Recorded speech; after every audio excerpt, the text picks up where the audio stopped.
All right, we're rolling. We're rolling. Okay, you sure that's recording? Yes, I pressed the button. All right, so Ageless Al here.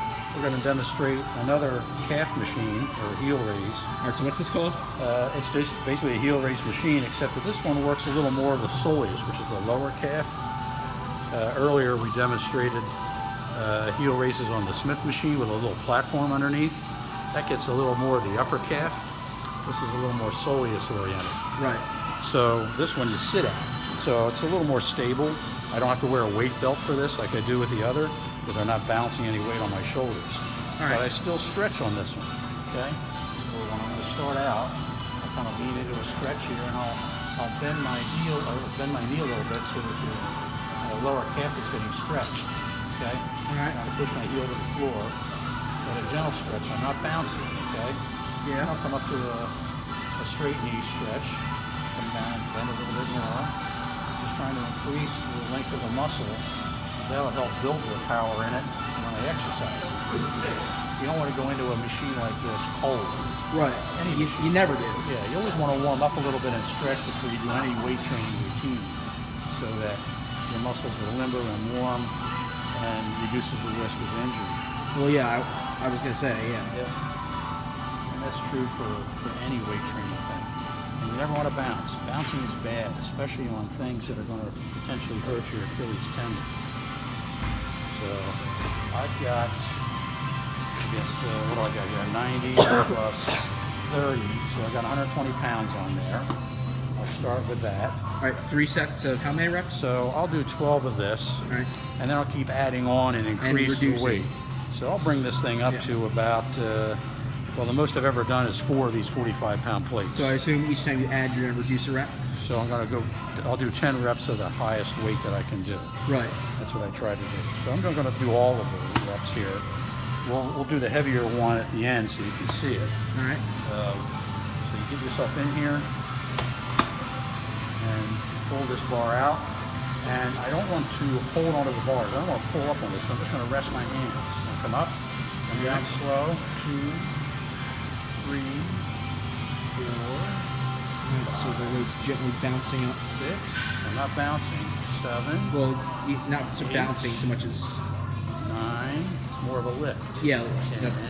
Lost the word there. 11. 12. You can use the handles to help hoist it up to snap that bar underneath. But that's pretty much all they're there for. Yeah. So this is the support bar. You want to be able to get it up there so you can get the bar underneath. Right. The nice thing about this is if you really get stuck, you can just have somebody flip weights off, and then you can get off of the machine relatively easily. You never want to put so much weight on there that you can't get that bar back underneath for the lift bar here. Okay? So how much would you start out with? If you're not used to doing these, I would start off with something really light, put a 25-pound plate on there and try that. See if you can do 10 of those. Okay. Ideally, you want to try to do 3 sets. Stretch between sets. So I just did a set.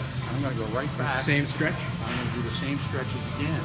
All right. Well, just to keep things stretched out and loose, so I'm less likely to hurt myself, especially since I'm going to increase weight every time I do this. All right. Well, I'm only going to film the 1 rep to save battery life. We'll do the 1 rep, and you can film the tail end of the last rep just so you can see the weight. All right. All right. So at the tail end of this, what's this? 3 45 weights and a 25. So yeah, I went a little light today because I did the 160. Yeah, I did the Smith machine heel raises earlier. Yeah, that's the one over there.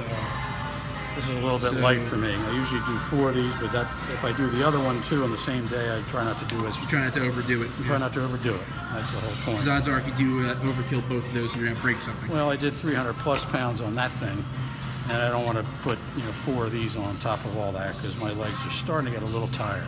Been here for over 3 hours. And you'll probably break something. Well, yeah, I don't want to tear anything.